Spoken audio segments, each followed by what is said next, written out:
Assalamualaikum warahmatullahi wabarakatuh. Bismillahirrahmanirrahim. Alhamdulillahirabbil alamin wa bihi nasta'inu ala umuri dunya waddin. Wassalatu wassalamu ala asyrafil anbiya'i wal mursalin sayyidina wa habibina wa syafi'ina wa qurrati a'yunina Muhammadin sallallahu alaihi wasallam as-sadiqil wa'dil amin wa ala alihi wa sahbihi ajma'in. Rabbi shrah li sadri wa yassir li amri wahlul 'uqdatam min lisani yafqahu qawli. Amin ya rabbal alamin. Hadratul Qur'an yang dimuliakan Allah Subhanahu wa taala, segenap asatidzah Pondok Pesantren Risalah yang tadi sudah diabsen satu persatu oleh Ustaz Gani Abdul Jabbar. Ini alhamdulillah ini versi lengkap, ini versi lengkap, jalan-jalan versi lengkap.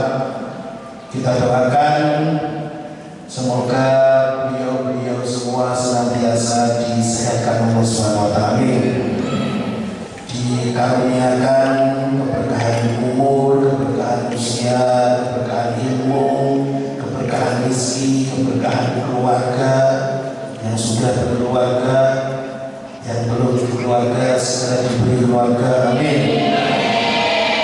Yang terbaik dari Allah Subhanahu wa taala, amin. Ini yang kayaknya doanya pada kurang manjur. Dari kemarin didoakan tapi kok gak manjur-manjur.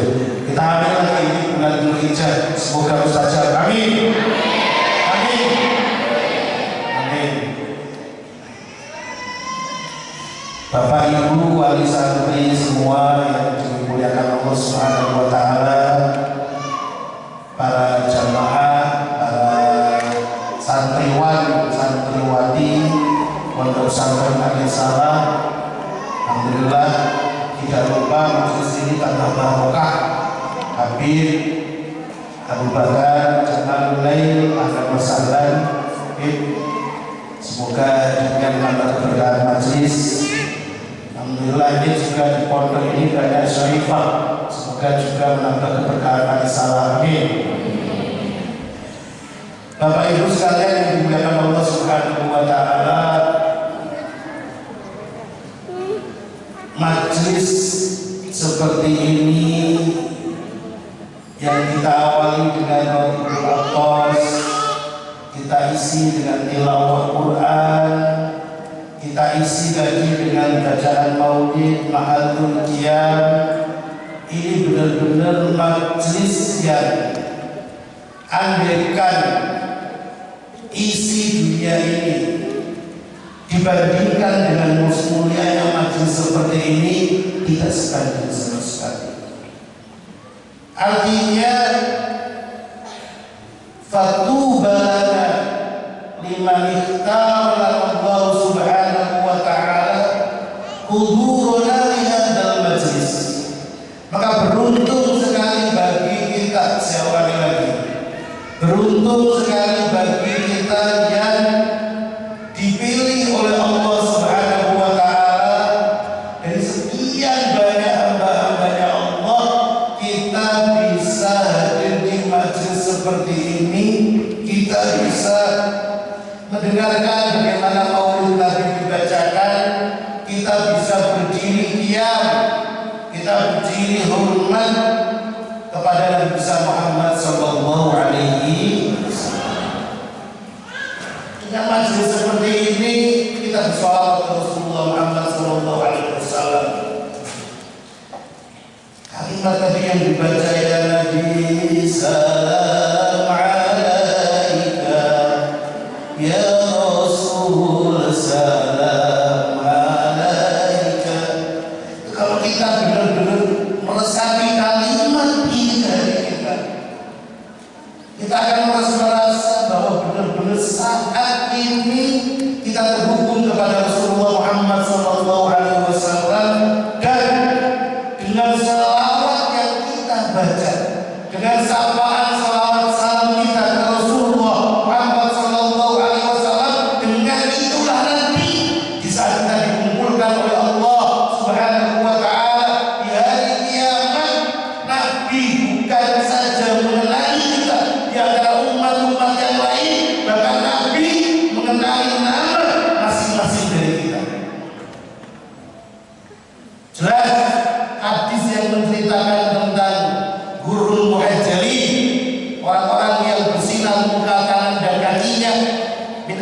wudu karena bekas wudu. Karena ciri umatnya Nabi Muhammad pasti minimal sehari semalam wudu 5 kali. Itu yang menjadi pembeda kita dengan umat-umat lain di hari kiamat nanti. Rasul bisa membedakan ini umatnya dengan sinar yang keluar dari muka, tangan, dan kaki kita. Akan tetapi yang lebih dahsyat lagi, Nabi bahkan bisa mengenali nama-nama kita. Ya fulan, ya fulan, ta'al. Wahai fulan, kemari engkau. Wahai Ustaz rahmatullah, ta'al, kemari. Ya ummati. Ya Syekh Misbahuddin, ta'al, kemari. Kita dipanggil oleh Rasulullah Muhammad sallallahu alaihi wasallam dengan nama-nama kita. Terus kita tanya kepada Rasul, Rasul bagaimana kau bisa mengenali nama-nama kami Rasul? Rasul menjawab, aku mengenali nama-nama kalian dari sholawat yang kalian baca. Sholawat yang kita baca ditampakkan oleh Allah Subhanahu wa taala kepada Rasulullah Muhammad sallallahu alaihi wasallam fi kuburil Mustafa Muhammad sallallahu alaihi wasallam. Ketika kita menyapa Rasul, ya Nabi, salam alaik. Ya Rasul, salam alaik. Kalimat sapaan kita ke Rasulullah disampaikan oleh malaikat kepada Rasul Muhammad, saat ini umatmu si fulan yang ada di Masjid Al-Risalah mengirimkan salawat salam kepada Rasul.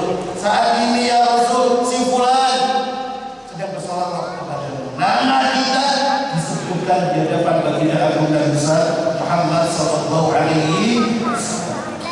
Makanya seharusnya kita datang ke majelis ini di hari Minggu kedua penjemuan wali santri atas putra putrinya, harusnya berusaha datangnya lebih awal sehingga paling tidak bisa ketemu dengan mahalul qiyam.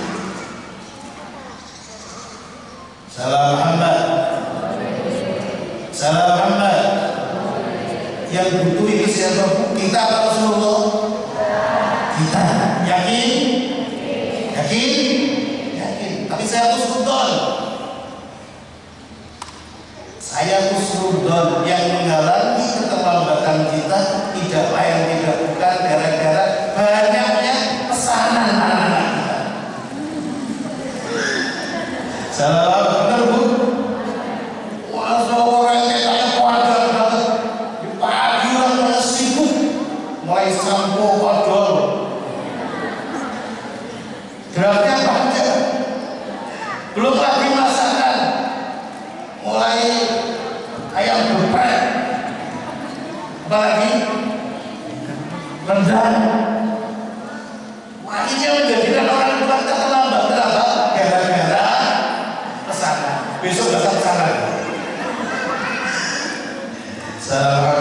Ini husnudon ya, insyaallah. Kadang masih ada yang mempertanyakan kenapa kita harus berdiri ketika ma'alul qiyam. Bisa belum ngaji ya? Ini mensikan itu tentang kondisi. Kenapa kita perlu ma'alul qiyam?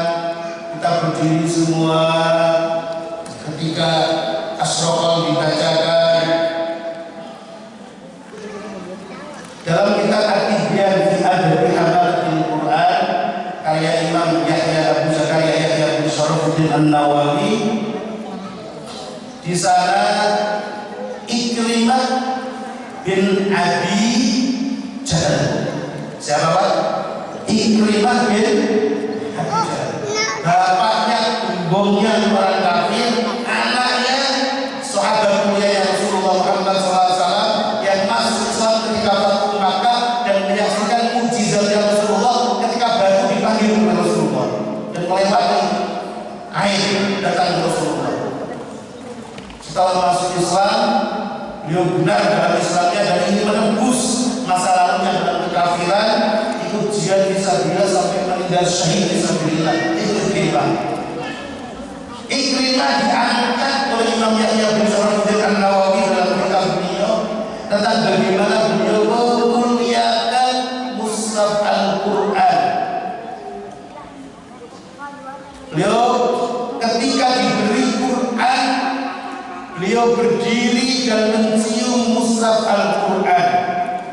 Hadza kalam Rabbi, ini adalah kalimat kalam Tuhanku, ini adalah perkataan Tuhanku Allah. Dimuliakan sambil berdiri. Dan Imam Yahya bin Sharaf dan An-Nawawi memberikan alasan kenapa menerima mushaf itu harus dengan berdiri, sunnah berdiri. Ketika para orang-orang mulia, orang berilmu, alim, ulama saja datang, itu sunnah dimuliakan dengan berdiri sebagai bentuk penghormatan, apalagi mushaf Al-Quran, apalagi Rasulullah Muhammad sallallahu alaihi wasallam. Tapi kan Rasulnya nggak ada.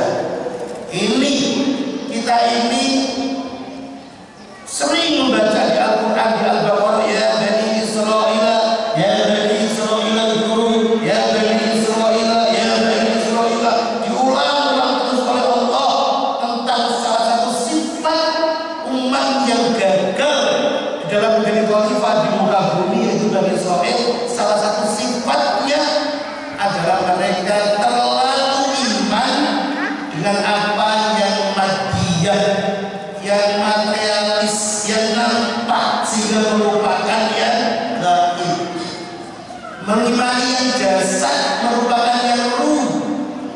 Ini penyakit kita, sehingga nggak bisa merasakan bagaimana ketika Nabi disebut namanya, bagaimana ruh Rasulullah Muhammad SAW hadir bersama kita di majlis-majlis yang kita bersolat kepada Rasulullah Muhammad SAW. Nabi Muhammad, kalau kita ngerti betapa berkahnya majlis seperti ini, majlis Rasul hadirkan, disolawat kepada beliau, Masya Allah. Kita doa apa minta ke Allah, kita urusan apa minta ke Allah di tengah-tengah majlis seperti ini. Ya Allah, inna nas'aluka wa natasyaffa'u wa natawassalu ilaika bi nabiyyika Muhammad. Ya Allah, aku minta kepadamu ya Allah dengan bersyafaat, minta tawassul kepada Rasulullah, Nabi yang penuh dengan sifat rahmat, Nabi yang mempunyai akhlak yang sangat mulia. Aku minta ini Allah, minta itu Allah. Yakin ketika ruh kita sambung ke Rasulullah dijaga oleh Allah. Berkahnya Nabi tidak hanya Nabi ketika hidup, kita ngerti bagaimana berkahnya Rasulullah Muhammad sallallahu alaihi wasallam. Ada sahabat namanya Abu Mahdurah. Ini muadzin yang diangkat oleh Nabi jadi muadzinnya Mekah. Itu orang kafir, asalnya non muslim. Ketika Nabi dalam sebuah perjalanan masuk waktu sholat, Nabi perintahkan Sayyidina Bilal, Bilal, adzan. Bilal sudah masuk waktu sholat. Ketika adzan, Bilal adzan, Allahu Akbar, Allahu Akbar, dengan suara indahnya Bilal yang kencang keras. Saat itu ada sekitar 10 pemuda-pemuda Mekah lagi berada di dekat itu. Mereka semuanya belum Islam. Mendengar suara adzannya Bilal oleh salah seorang pemuda yang bernama Abu Mahdurah, yang kebetulan juga mempunyai suara yang bagus, tidak kalah dengan Bilal. Adzannya Bilal ditirukan sambil meledek, lagunya diubah-ubah. Meledek siapa? Bilal. Dan suaranya kencang, kedengeran ke Rasulullah dan kedengeran kepada sahabat. Begitu selesai adzannya Bilal, kemudian Nabi perintahkan sahabat, tolong bawa anak-anak itu ke sini. Kemudian 10 pemuda ini dibawa oleh para sahabat menghadap ke Rasulullah Muhammad sallallahu alaihi wasallam dalam kondisi ketakutan mereka. Wah, akan diapakan? Siapa kata Nabi yang tadi adzan menirukan Bilal? Gak ada yang bicara. Takut semua. Kemudian Nabi mengatakan, coba kalau begitu kamu adzan. Satu persatu dites adzan oleh Rasulullah Muhammad sallallahu alaihi wasallam sampai tiba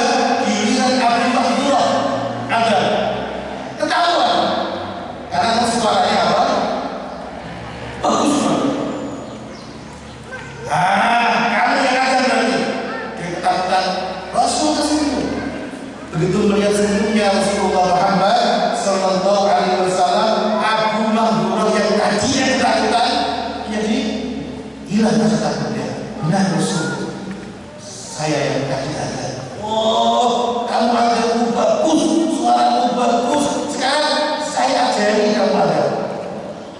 Ikuti ajar saya. Pertanyaannya, jarang di antara kita yang tahu kan? Adanya Bilal dengan adanya Rasul baru sama. Rasul itu asal suaranya bagus. Diajari ada oleh Rasulullah. Ditirukan kalimat-kalimat. Setelah itu apa kata Sayyidina Abu Mahdurah setelah dibimbing ada oleh Rasulullah? Spontan beliau mengatakan, melihat sikap akhlaknya Rasulullah, asyhadu annaka Rasulullah, aku bersaksi bahwa engkau adalah Muhammad Rasulullah Muhammad Sallallahu Alaihi Wasallam. Masuk Islam seketika. Dan ingat keberkahan Rasulullah langsung menyampaikan apa? Ya Abu Mahdurah, sambil bukan lehernya oleh Rasulullah, aku doakan engkau diberi, engkau dan keturunanmu diberikan oleh Allah Subhanahu Wa Taala suara yang bagus panjang, engkau dan keturunanmu. Dan ternyata sejarah mencatat dari Abu Mahdurah sampai 300 tahun kemudian keturunan Abu Mahdurah menjadi muadzin, menjadi tukang adzannya Makkah al-Mukarramah. Salam Muhammad, berkah doa dan tangan Rasulullah Muhammad Sallallahu Alaihi Wasallam. Ada sahabat datang ke Rasul kecil, bawa anaknya kecil, nyampe ke Rasul tolong belakang putra Rasul, tangannya Rasul letakkan di kepala anak tadi sampai tua, yang kena tangannya Rasul nggak berubah. Berkah siapa? Rasul. Ada sahabat pernah rambutnya disentuh Rasulullah sampai meninggal dunia nggak mau memotong rambutnya, dan rambutnya sampai beliau meninggal tidak kubangan sama sekali. Berkah Rasulullah Muhammad Sallallahu Alaihi Wasallam. Nah kemudian apakah kita ini meyakini keberkahan ini berhenti bersama meninggalnya Rasulullah Muhammad SAW? Tidak. Keberkahan Rasulullah Muhammad SAW terus ada sampai sekarang. Maka kita ini diajarkan untuk melihat dua sisi yang nampak dan sisi yang tidak nampak, sisi yang tersentuh oleh keimanan kita. Ketika Rasulullah Muhammad Sallallahu Alaihi Wasallam menyampaikan kepada kita saat ini kita berada di 10 hari pertamanya bulan Dzulhijjah. Ini hari berapa? Ini hari berapa? Hari kedua atau ketiga? Hari kedua atau ketiga? Kalau mazhabnya Imam Syafi'i sekarang kedua. Kalau mazhabnya Imam Hanifah sekarang ketiga, boleh mengikuti Mekah. Hari kedua. Berapa ketiga? Ibu suka jadi ketiga. Salah dua. Duduk semua. Yang kedua. Saat ini kita berada di hari yang kalau kita lihat dengan mata biasa, dengan apa yang nampak, saat ini kita di hari Minggu tanggal sekian, hari kedua bulan Dzulhijjah, kita akan menemukan hari ini seperti hari biasa. Sehari 24 jam, ada subuh, ada zuhur, ada asar, ada maghrib, ada isya. Akan tetapi ketika kita melihat ini dengan keimanan, ketika kita melihat yang disampaikan oleh Rasulullah Muhammad Sallallahu Alaihi Wasallam, ketika Nabi bersabda, "Ma min ayyamin a'zamu indallah," tidak ada hari apapun yang lebih agung di sisi Allah, wala ahabbu ilallah al-amalu fihinna min ayyamil ashr, dan tidak ada amal apapun yang lebih disukai Allah dibandingkan beramal di hari-hari ini 10 awalnya bulan Dzulhijjah. Ketika kita ngerti Rasul menyampaikan kepada kita ini adalah hari yang paling istimewa dari semua hari yang ada di muka bumi. Hadisnya banyak sekali, tidak usah bacakan semuanya.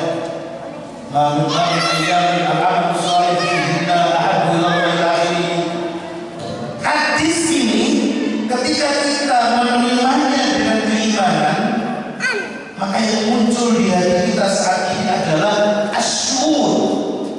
Kita menemukan rasa yang berbeda. Kenapa? Karena di sini ada hari yang dimuliakan oleh Allah.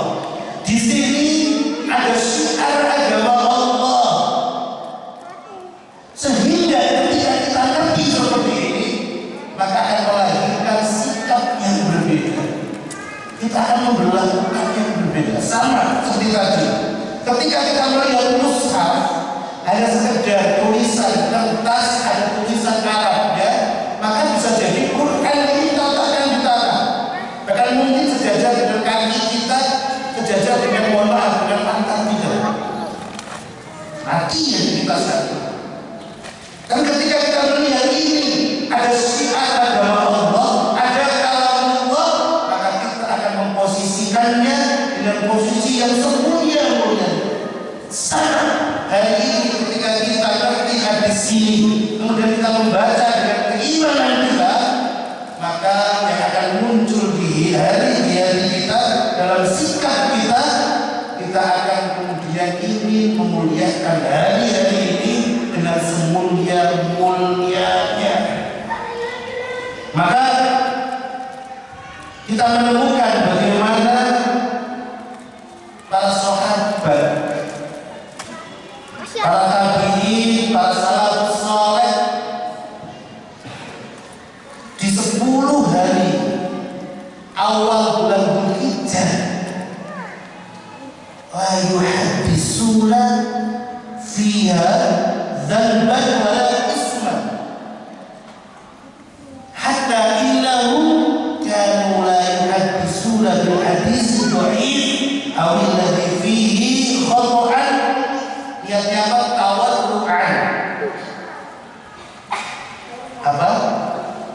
Begitu memuliakannya mereka dengan 10 hari ini, mereka ngomong bicara yang dibicaranya itu ada dosa, itu gak berani. Karena begitu takutnya dan begitu memuliakannya 10 hari. Bahkan membaca hadis yang dhaif di 10 hari ini karena khawatir kalau kemudian ternyata itu bukan hadis Rasulullah, mereka menghindarinya di 10 hari itu. Sampai ada yang ditanya hadis, seorang muhadis ditanya hadis oleh muridnya dan beliau ragu, hadisnya ini kayaknya dhaif. Itu juga dijawab. Sampai muridnya bingung, ini saya kenapa ditanya hadis kok nggak dijawab. Lalu setelah 10 hari awal bulan Dzulhijjah itu lewat, baru kemudian dipanggil muridnya, diterangkan tentang hadis tersebut. Kemudian muridnya tanya, kenapa saya menjawabnya menunda? Karena saya khawatir aku menceritakan hadis dhaif yang kemudian hadis itu ternyata bukan hadisnya Rasulullah di tanggal 10 hari bulan Dzulhijjah. Sampai segitunya bagaimana orang-orang itu memuliakan, ngerti tentang kita memuliakan ayat ini. Para sahabat, para tabi'in, imam tabi'in seperti Muhammad ibn Sirin, Mujahid, Isa bin Abdullah, Ibnu Abbas, mereka malah berpuasa selama tanggal 1 sampai tanggal 10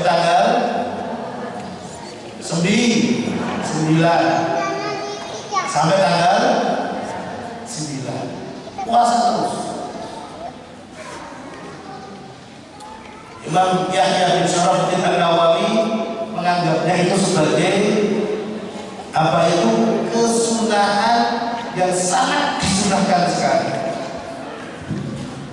Tanggal 8 puasa jelas dalilnya, tanggal 9 jelas dalilnya.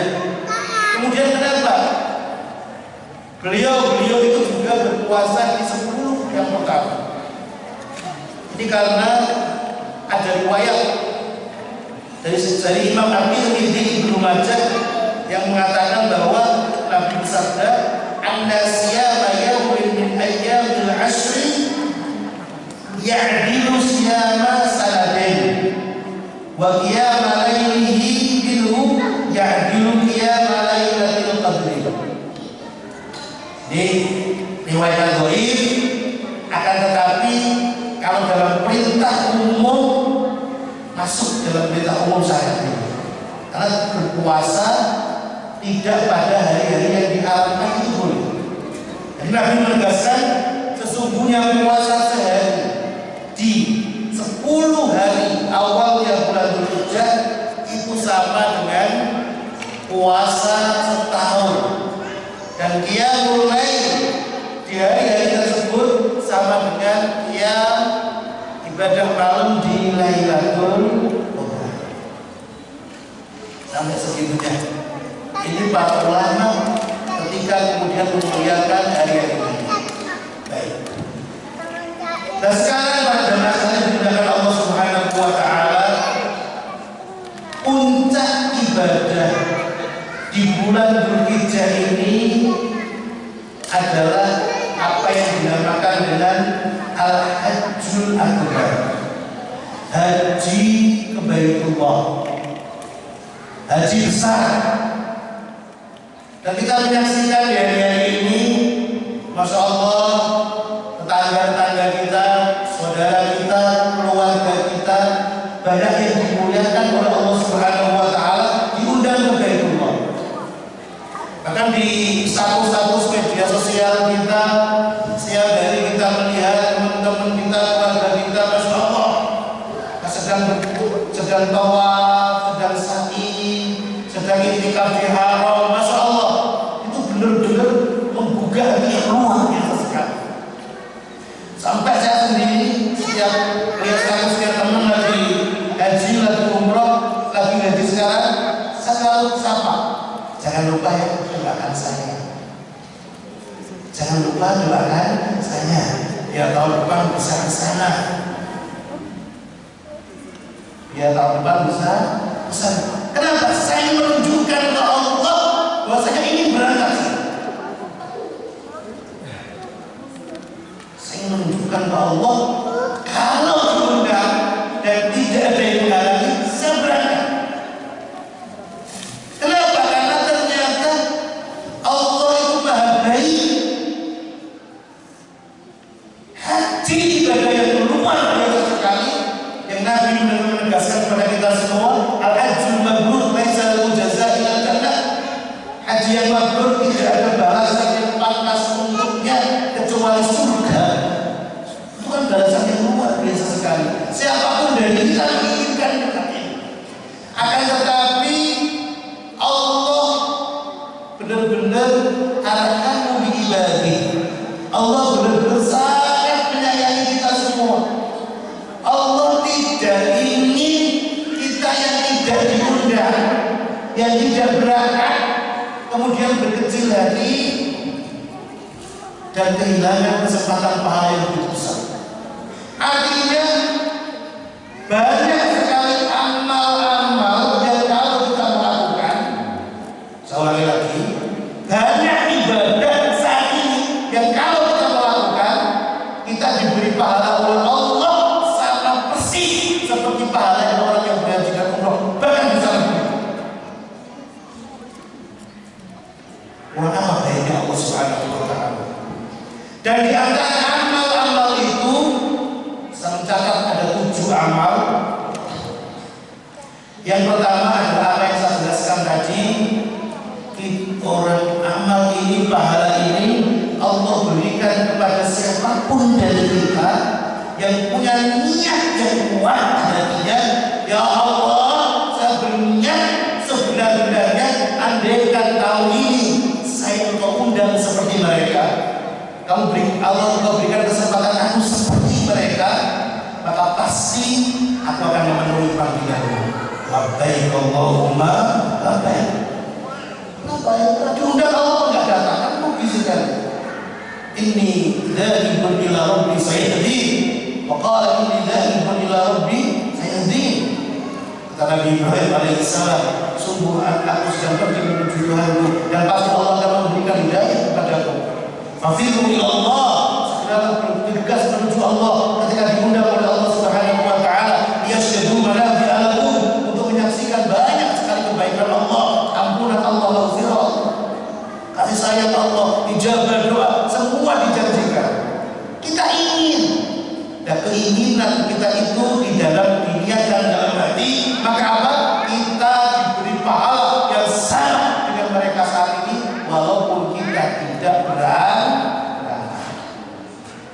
Ini diambil dari mana? Diambil dari hadis mulia Rasulullah Muhammad SAW. Hadisnya banyak, saya mengambil dua hadis. Yang pertama adalah hadis yang panjang ketika Nabi Muhammad SAW menceritakan kepada kita tentang siapa pemilik dunia ini. Nabi menyampaikan nama dunia di arba'ina farin. Dunia ini sesungguhnya milik 4 orang. Yang pertama kata Nabi Muhammad SAW, abdul razaqahu Allahu malan wa ilman fa huwa yattaqi fihi rabbah wa yasilu fihi rahimah wa ya'lamu lillah fihi haqqan fa hadha bi afdalil manazil. Yang pertama adalah milik mereka, orang-orang yang Allah berikan ilmu dan juga Allah titipkan kepada mereka harta, yang kemudian dengan hartanya mereka menyambung silaturahmi, mereka bertakwa kepada Allah, mereka membayar hak-haknya kepada Allah, menunaikan zakat, bersedekah. Maka kelompok pertama ini adalah kelompok orang-orang yang pada posisi yang paling mulia. Dan kelompok yang kedua kata Allah, kita saat ini siapa? Abdul razaqallahu ilman wa lam yarzuqhu malan. Orang-orang yang Allah berikan kepadanya ilmu, kita ngerti saat ini ibadah haji baik, akan tetapi walau yarzuqhu malan, Allah belum memberikan harta kepada kita atau kesempatan kepada kita untuk berangkat. Akan tetapi kata Nabi, bahwa shadiqun niyah, akan tetapi orang ini karena ilmunya dia tulus dalam niatnya, benar dalam niatnya. Yaqul, dia mengatakan, lau anna imanan la'amiltu bi'amali fulan. Ya Allah, andaikan saat ini saya punya harta, andaikan saat ini saya punya kesempatan yang sama dengan mereka, maka aku akan melakukan amal seperti yang dilakukan oleh fulan. Ya Allah, andaikan saat ini engkau undang aku ke Baitullah, pasti aku berangkat. Allah, apa sabda Nabi di ujung hadis ini? Fahuwa biniyatihi fa ajruhuma sawa. Maka dia dengan niat tulusnya itu, dengan kelompok yang pertama tadi yang diundang oleh Allah, diberi pahala yang sama oleh Allah. Baik tidak Allah? Baik tidak? Siap niat semuanya? Mari sekarang kita niatkan. Kita niat datang ke Baitullah, akan diberi kesempatan oleh Allah Subhanahu wa taala. Ini hadis yang kedua yang perlu saya bacakan tentang masalah Sayyidina Utsman yang tidak ikut jihad karena menunggu Sayyidina Ruqayyah yang sakit. Nabi menyinggung tentang masalah ini. Yang kedua, kelompok kedua yang Allah berikan pahala kita saat ini, kalau kita melakukannya diberi pahala haji, ditambah Allah pahala umrah, ditambah lagi oleh Allah pahala jihad fisabilillah. Salam Muhammad, salam Muhammad. Senang tidak Bu? Senang tidak? haji senang, dapat pahala umrah senang, dapat pahala jihad fisabilillah senang. Siapa mereka? Ini Sayyiduna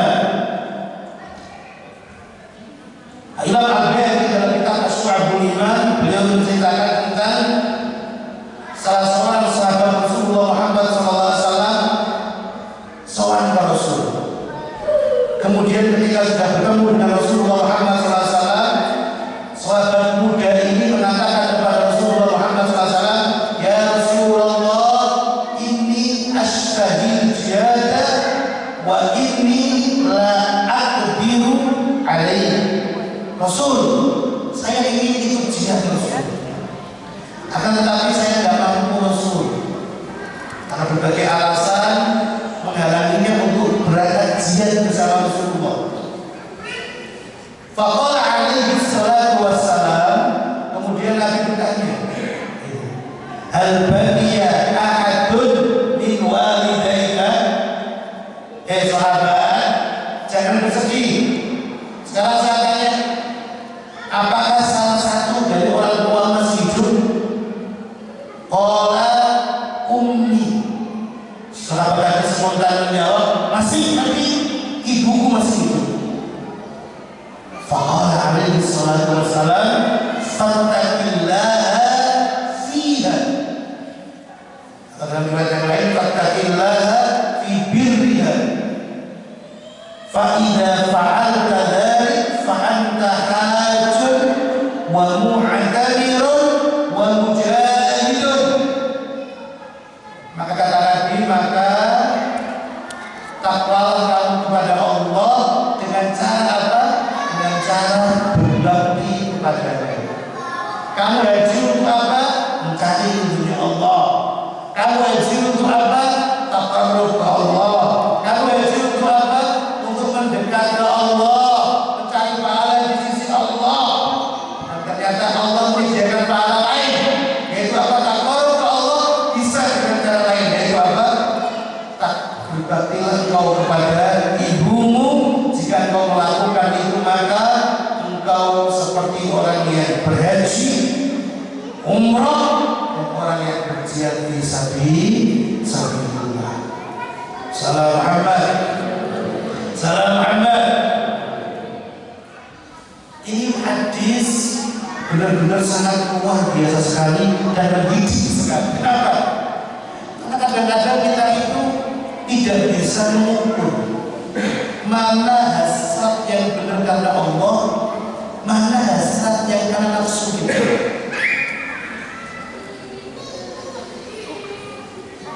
Mana hasrat karena Allah, mana hasrat karena nafsu.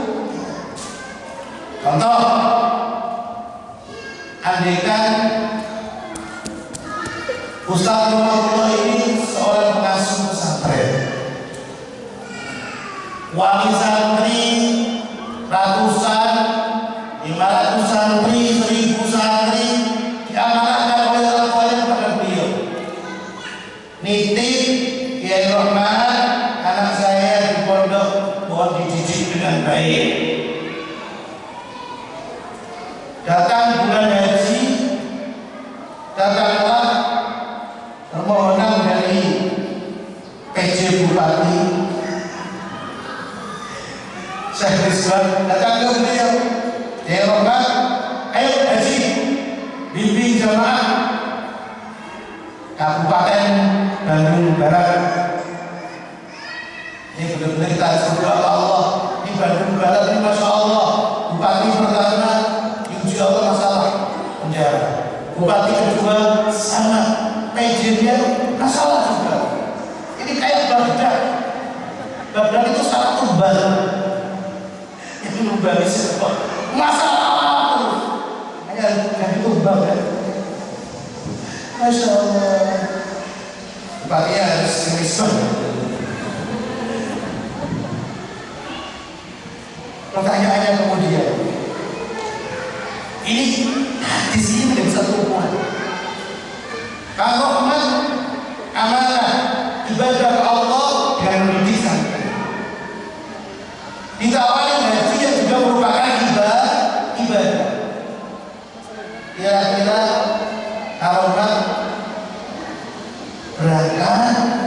haji atau tetap di pondok di santri? Ayo, tetap di pondok di santri atau haji? Karena orang sudah pernah haji, sudah haji normal.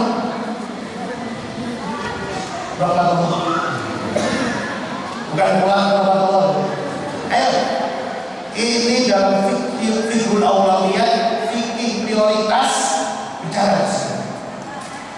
Kalau memang pendidik santri ada tugas utamanya dan itu merupakan media terdekat di depan mata takarub kepada Allah dan tidak ada yang bisa menggantikan dirinya saat itu, khawatir ketika beliau pergi santrinya tidak terurus, maka ketika dia memilih berangkat haji berarti dia tidak paham fikih prioritas. Jadi hadun nafsi, bagian nafsu yang dimenangkan. Senang awal dewi, senangnya sendiri. Salam Muhammad. Oh ini udah pulang. Apa tadi? Berbakti ke orang, bayangkan ini. Tapi apa? Itu banyak kiai yang berangkat setiap tahun. Kamu jangan sebut dengan kiai. Lagi-lagi saya sedang membicarakan roh haji rohmah Allah. Terus bagaimana ini Kiai Yusuf Malik yang berangkat setiap tahun? Kiai itu punya alasan masing-masing ke Allah, walaupun nampaknya berseberangan. Ini menjaga takarub ke Allah dengan urusan santri. Lah haji Yusuf Malik, Kiai Yusuf Malik berangkat setiap tahun. Niatnya apa? Niat amal istiqomah. Amal istiqomah. Dan beliau mampu menjaganya. Ahabul a'mali Allah adwamuha wa illallah. Amal yang paling disukai oleh Allah istiqomah. Dan beliau berusaha istiqomah. Dalilnya di hadapan Allah. Istiqomah ngaji bagus tidak? Istiqomah sholawat bagus tidak? Istiqomah sedekah bagus tidak? Istiqomah puasa bagus tidak? Istiqomah haji bagus tidak? Bagus. Ini berarti orang alim. Ada dalil masing-masing. Kamu pilih yang mana? Oh, kayaknya istiqomah saja. Ya Allah. Terus itu amal yang kedua. Amal yang ketiga. Amal yang ketiga yang paling sering didapat. Tadi pagi saya ngaji di Antapani subuh, jamaah subuh di sana, lanjut dikit pada sholat sebentar ngaji sampai matahari terbit, sudah apa itu Isra lewat, kemudian lanjut sholat duha di awal waktu. Duha di awal waktu. Amal seperti itu dikasih pahala oleh Allah Subhanahu wa taala, pahala haji dan umroh yang sempurna, yang sempurna, yang sempurna. Misalnya pengulang-ulang sempurna, takidan dengan pengulang Nabi, pengulang dari Nabi bahwa benar-benar ini pahala yang sempurna. Di hadisnya bagaimana? Man shallal ghadata fi jama'atin, barang siapa yang sholat subuh berjamaah. Sholatnya subuh, bukan yang lain sempurna, karena sholat subuh ini sholat yang membedakan antara orang munafik dan tidak munafik. Kalau orang rajin jamaah sholat duhur banyak, rajin jamaah sholat asar banyak, yang paling berat subuh. Karena harus melawan semuanya. Makanya tadi man shallal ghadata fi jama'atin, barang siapa yang sholat subuh berjamaah. Tadi pagi saya dengan Roman, Ustaz Roman relatif musdai. Itu di sepanjang jalan itu mulai orang nongkrong kayak ada jualan-jualan, ada apa, warung-warung nongkrong semua di situ. Musdali sedang sholat subuh. Ini orang nggak bergerak sama di situ. Saya tanya kalau kan ini sudah lama baru, makanya baru. Ini tradisi nggak baik. Kenapa? Ini orang menghabiskan waktu malam begadang. Ketika datang panggilan sholat subuh di dekat masjid, nggak datang. Ini awal dari pengalaman. Nongkrong malam menghabiskan waktu. Insyaallah.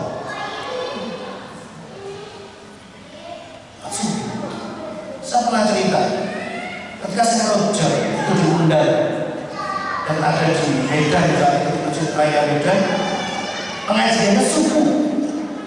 Kalian datang Syekh penuh masjid dan ditanya Syekh, bagaimana bahkan jamaah kita baca, bagaimana kondisi jamaah kita masjid ini Syekh?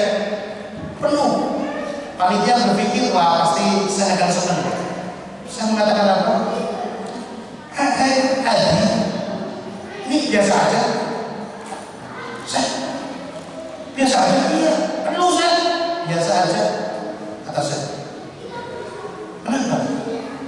Kenapa Syekh? Kok biasa aja? Ini biasa saja.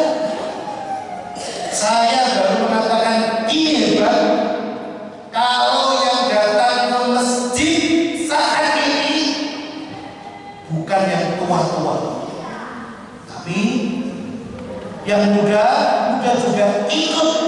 Saya baru bilang masjid ini hebat. Kalau yang datang ke masjid bapaknya bawa anaknya ke masjid. Terus sholat subuh. Tadi pagi nggak ngaji dengan saya. Semuanya saya lihat. Itu yang muda cuma 2 DKI masjidnya. Yang terakhirnya angkatan 65 semuanya. Akhirnya saya guyonin, Pak. Padahal Pak ya, kita tahu nggak? Kiai-kiai itu kalau pesen orang cari menantu, itu pesannya cuma 1. Jangan cari di tempat kerja, jangan cari di pabrik, jangan cari di mall, jangan cari di stasiun kereta, cari ke masjid dan saat sholat subuh. Cari Pak yang datang paling awal, ambil menantu Pak. Nah kalau diamalkan bahaya. Kenapa? Begitu datang ke masjid yang datang paling awal kakek-kakek usianya 5. Musibah kita kira-kira. Ayo. Nih, kalau Abu Tharik, bapaknya Abu Tharik kemudian cari menantu, datang ke masjid untuk cari menantu untuk ilmu. Sampai masjid akan di sop awal isinya kakek. Musibah kita ini. Masya Allah. Dan kemudian masalah berbeda tapi jamaatin barang siapa yang sholat subuh berjamaah summa qa'ada yadhkurullah hatta tatlu asyamsu, kemudian terus lanjut zikir Allah sampai matahari terbit, summa shalla raka'ataini, kemudian dilanjutkan dengan sholat 2 rakaat, sholat duha di awal waktu. Maaf ya, kalau matahari belum terbit nggak boleh sholat. Udah kata Syaikhul itu tandanya setan keluar. Ditunggu sampai sekitar 10 menitan baru sholat. Tetap belum ada 1 ombak naiknya matahari baru sholat. Sholat duha di awal waktu. Itu kata Nabi bagaimana? Kanat lahu ka'ajri hajjatin wa umratin tamatin. Maka baginya seperti pahala haji umroh yang sempurna, yang sempurna. Seperti yang keempat adalah hadis Nabi Muhammad SAW, man kharaja min baiti mutatahhiran ila sholatin maktubatin fa'ajruhu ka'ajril hajjil muhrim. Orang-orang yang menyengaja bersuci di rumahnya, wudhu yang bersih, kemudian datang ke masjid untuk sholat fardu, maka dia seperti orang yang berhaji dalam kondisi pahalanya besar sekali. Yang kelima, al-umratu fi Ramadan, umrah di bulan suci Ramadan. Ini dalam hadis Sahih Bukhari Muslim diceritakan, Sayyidina Abdullah bin Abbas menceritakan ada salah seorang sahabat, istrinya sahabat ini datang ke Nabi sedih. Kenapa? Karena beliau yang berangkat haji. Ditanya oleh Rasulullah Muhammad SAW, ma mana'aki anta uji ma'ana. Bu, apa yang menghalangimu sehingga tidak berangkat haji bersama kami? Qalat, dia menjawab, Abu Fulan, artinya suaminya, kana lahu nadihan hajjahu wa wabnuhu ala ahadihima wa tarukal akhar yasqi al-balada. Begini Nabi, suamiku itu hanya mempunyai 2 ekor onta. Onta yang satu dibawa haji bersama anakku. Onta yang satu ditinggal di rumah untuk membantu pembajakan sawah dan sebagainya, ladang dan sebagainya. Jadi tidak ada kendaraan untuk berangkat Nabi. Nabi kemudian memberikan berita gembira. Faqala Nabi Muhammad SAW bahwa yubashshirha. Nabi menyampaikan berita gembira apa? Sudah begini, jangan sedih. Fa idza kana Ramadan, nanti ketika datang bulan suci Ramadan, i'tamiri fi, umrahlah kamu di Ramadan. Fa inna umratan fi Ramadan hajjatun, karena umrah di Ramadan itu pahalanya sama dengan haji. Satu riwayat yang lain mengatakan fa inna umratan fi Ramadan, ini apa? Hajjatun ma'i, itu seperti haji bersamaku. Siapa? Rasulullah Muhammad sallallahu alaihi wasallam. Kalau tidak bisa berhaji, ya udah bulan Ramadan umrah. Amin. Amin. Ini hari salat juga kepingin kita umrah dengan para wali santri bareng-bareng gitu ya. Kira-kira mau tidak Pak? Mau tidak?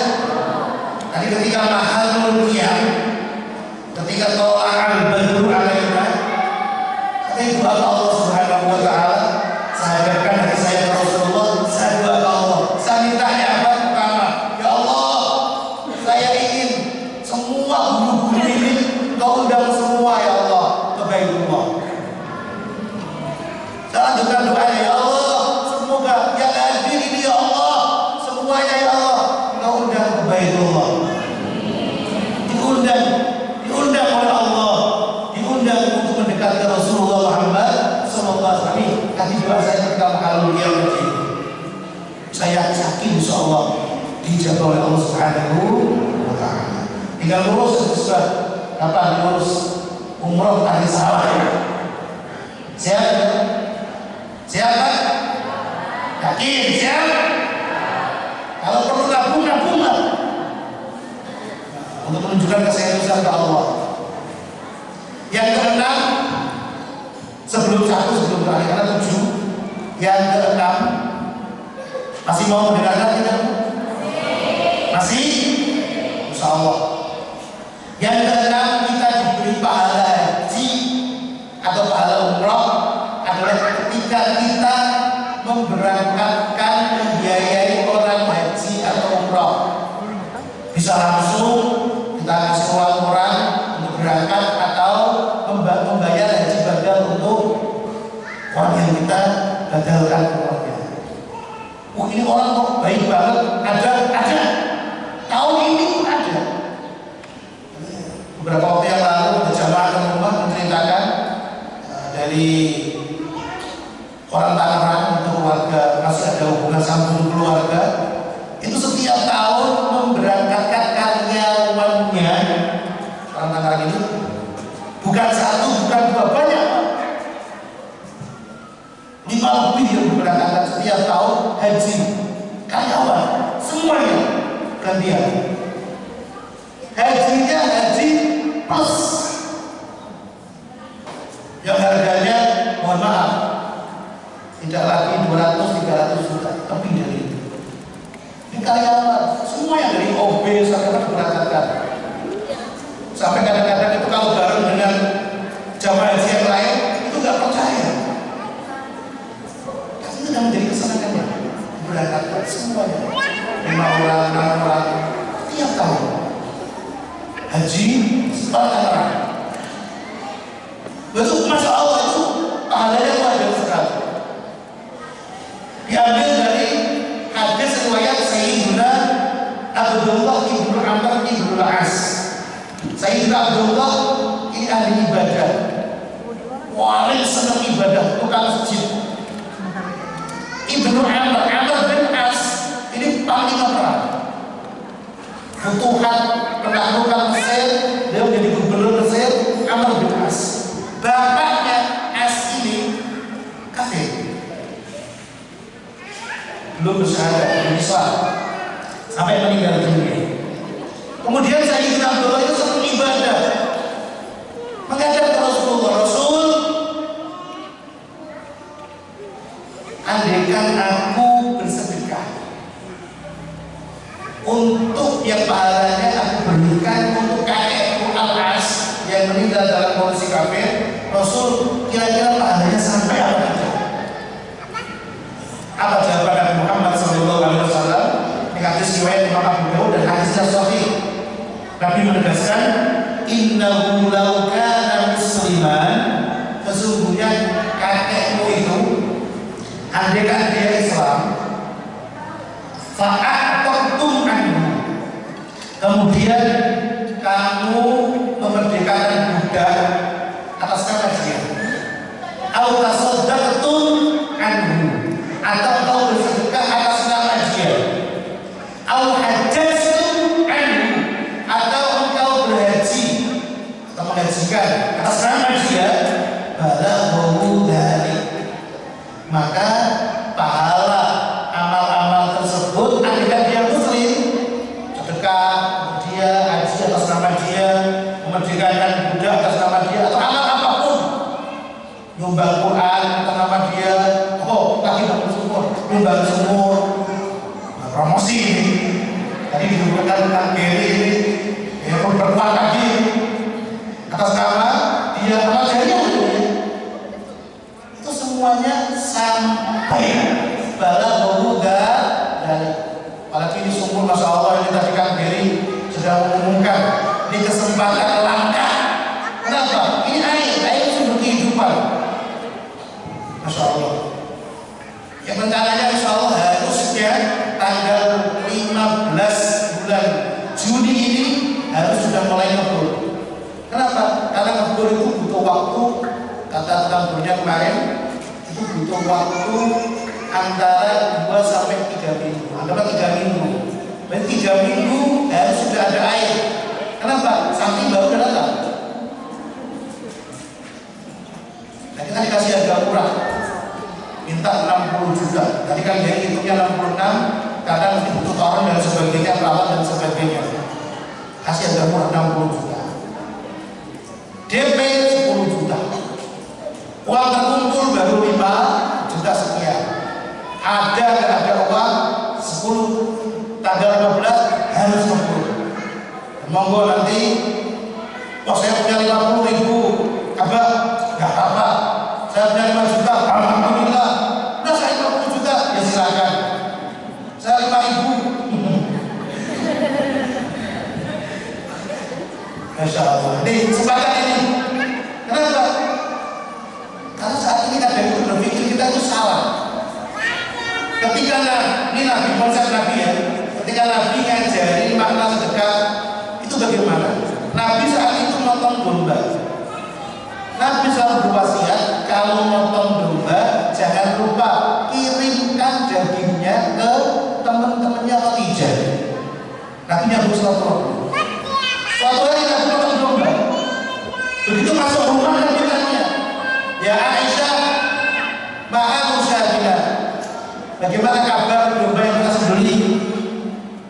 Alhamdulillah Nabi masih tersisa, yang tersisa apa namanya, kakinya tinggal kakinya Nabi, yang lain habis.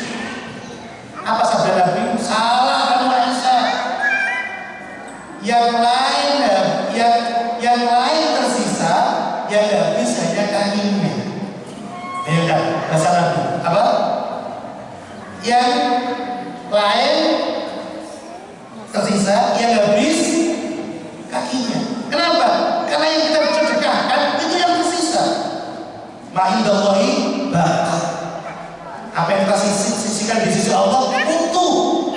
Yang kita makan sendiri ya habis. Jadi kalau berbalik kita harusnya senang. Kenapa? Karena yang tersisa habis hanya yang kita makan cuma kakinya, yang lain utuh di sisi Allah. Sama ketika seorang tabi'in ulama didatangi santrinya, Syekh, ana min ahli dunia atau min ahli akhirah. Aku ini ahli dunia atau ahli akhirat, Syekh? Apa kata Syekhnya? Ana la'ani. Aku gak ngerti kamu itu ahli dunia atau ahli akhirat. Maksudnya bagaimana, Syekh? Ini disebutkan dalam tafsir Asy-Syarawi, tafsirnya Imam Asy-Syarawi. Ya, saya gak ngerti kamu ahli dunia atau ahli akhirat. Maksudnya bagaimana, Syekh? Ya sekarang kita lihat ciri-ciri ahli dunia dan ahli akhirat. Kalau kamu didatangi orang bawa hadiah dan orang datang minta sumbangan, minta bantuan, kamu seneng yang mana? Ya, seneng yang bawa hadiah, Syekh. Ahli dunia. Kalau yang datang bawa sumbangan, seneng. Doa, kenapa? Karena harta kita akan kenal di sisi Allah. Ayo, nih, monggo ada sumur untuk santri. Kita ahli dunia atau ahli akhirat? Yakin. Nanti kita lihat, nanti panitia di depan tolong. Yang ahli akhirat nanti mendekat. Walaupun 50.000, 100.000, titipkan saat ini. Siapa tahu dia menyelamatkan kita nanti di akhirat. Jangan pernah meremehkan sekecil apapun yang kita titipkan di sisi Allah. Wa ma tuqaddimu li anfusikum min khairin tajiduhu indallah huwa khairan wa a'dama ajra. Kalau sudah ke Allah pasti bisa melipatnya. Jadi promosi sumur. Gak apa-apa Bu ya, gak mumpung. Tadi kan gini tadi gak mau motivasi. Yang terakhir, yang ketujuh, alhamdulillah kita saat ini mendapatkannya. Di saat ini kita pulang sudah membawa pahala haji. Walaupun pensinya kita belum putih, kita pulang saat ini membawa pahala haji. Kenapa? Karena Sayyidina Abu Umamah Al-Bahili di hadis riwayat Imam At-Tabarani, Al-Hakim fil Mustadrak, Abu Nu'aym fil Hilyah, Ibnu Asakir, Al-Hafiz Ibnu Asakir. Ini hadis luar biasa. Rawinya banyak. Kalau sudah Mustadrak Al-Hakim itu luar biasa. Berapa? Karena alasan sahihain. Hadis yang diceritakan ini hadis yang memenuhi syarat Sahih Bukhari Muslim, tapi tidak disebutkan di Bukhari Muslim. Hadisnya apa? Ini Sayyidina Abu Umamah Al-Bahili menyampaikan, anna Rasulullah sallallahu alaihi wasallam qala, Nabi bersabda, man ghada ilal masjid la yuridu illa an yata'allama khairan aw yu'allimah. Barang siapa yang pergi berangkat ke masjid, yang mana berangkatnya ke masjid ini tidak ada niatan lain kecuali untuk belajar kebaikan atau untuk menyampaikan kebaikan, maka bagaimana sabda Rasulullah, kana lahu ka ajri hajin taman ajruhu, maka dia akan diberikan Allah pahala seperti pahalanya orang yang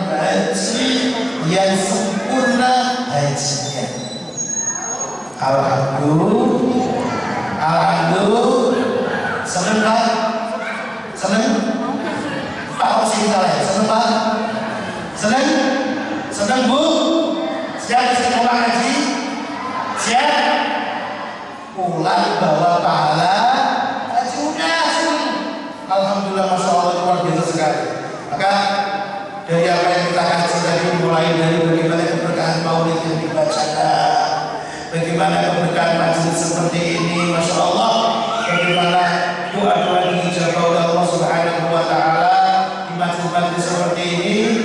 Maka walaupun saat ini mungkin ada pekerjaan-pekerjaan yang kita tinggalkan, aktivitas kita yang biasanya harus jualan, cari rezeki yang halal, atau yang biasanya harus ke ladang, atau yang biasanya harus kantor, yang penting sebulan sekali ke sini.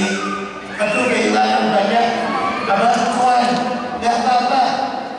Insya Allah diganti oleh Allah, dan gantinya lebih banyak juga lebih barokah. Belum lagi ketemu putra putrinya, Masya Allah, kuliah soleh-solehnya kayak begitu.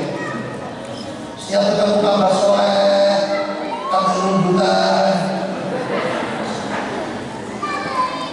Masya Allah, walaupun banyak kesenangan nggak apa-apa Bu, jangan khawatir. Setiap rezeki kita yang kita gunakan untuk anak-anak kita di pondok ini seperti pahala jihad, dilipat gandakan oleh Allah Ta'ala. Dan yakin kalau benar niat kita, tulusnya kita, gak ada kamusnya kemudian kita gak dimudahkan rezeki oleh Allah Subhanahu wa Ta'ala. Tapi apa kok rezeki saya gak naik-naik? Benerin lagi niatnya. Siapa tahu masih ada yang ganjil di hati. Benerin lagi niatnya. Nabi Ibrahim korban Ismail, hadiahnya apa? Hadiahnya apa? Ishak. Ishak. Nabi Ishak. Wabasyarnahu bi Ishaq. Nabiyyan minas sholihin. Dikasih aja yang asalnya mandul pun punya anak, yang asalnya susah punya anak, punya anak. Kenapa? Gara-gara kurban untuk Allah.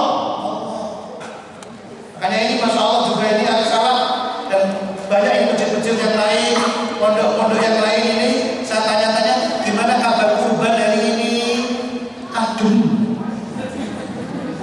aduh, lu Al-Salam baru satu. Sampai saya mikir, ini kalau sampai nggak ada korban bagaimana ini? Masa kita korban perasaan? Ya kan wajib-wajib lain juga sama. Ya karena mungkin rasanya banyak kan punya anak masuk sekolah, mau masuk ini dan itu, sehingga uangnya tahun kemarin kita sapi berapa? 4 ya. Domba berapa? 13 domba. Loh ini sudah 23 tanggal 2 sapi kolektif, nomor 1 nomor 2 kosong, 3 kosong. Domba belum ada, tapi saya harus nonton. Tadi saya ngomong dengan Oma, oh ini sapi kayaknya mau berkejutan. Kau datang bawa domba. Domba apa? Domba kuring. Itu domba kuring. Tidak nanti artinya domba kuring. Masya Allah, ayo bismillah. Bahkan ulama mengatakan kalau ingin rezeki untuk tahun anak, korban. Kenapa? Jarinya tadi Nabi Ismail dikurbankan, diganti Allah kasih hadiah apa? Nabi Isa. Ini monggo. Baik, ini semoga bermanfaat. Mohon maaf kalau terpanjang ngajinya untuk hari ini. Semoga benar-benar kita mendapatkan keberkahan bulan puasa kali ini.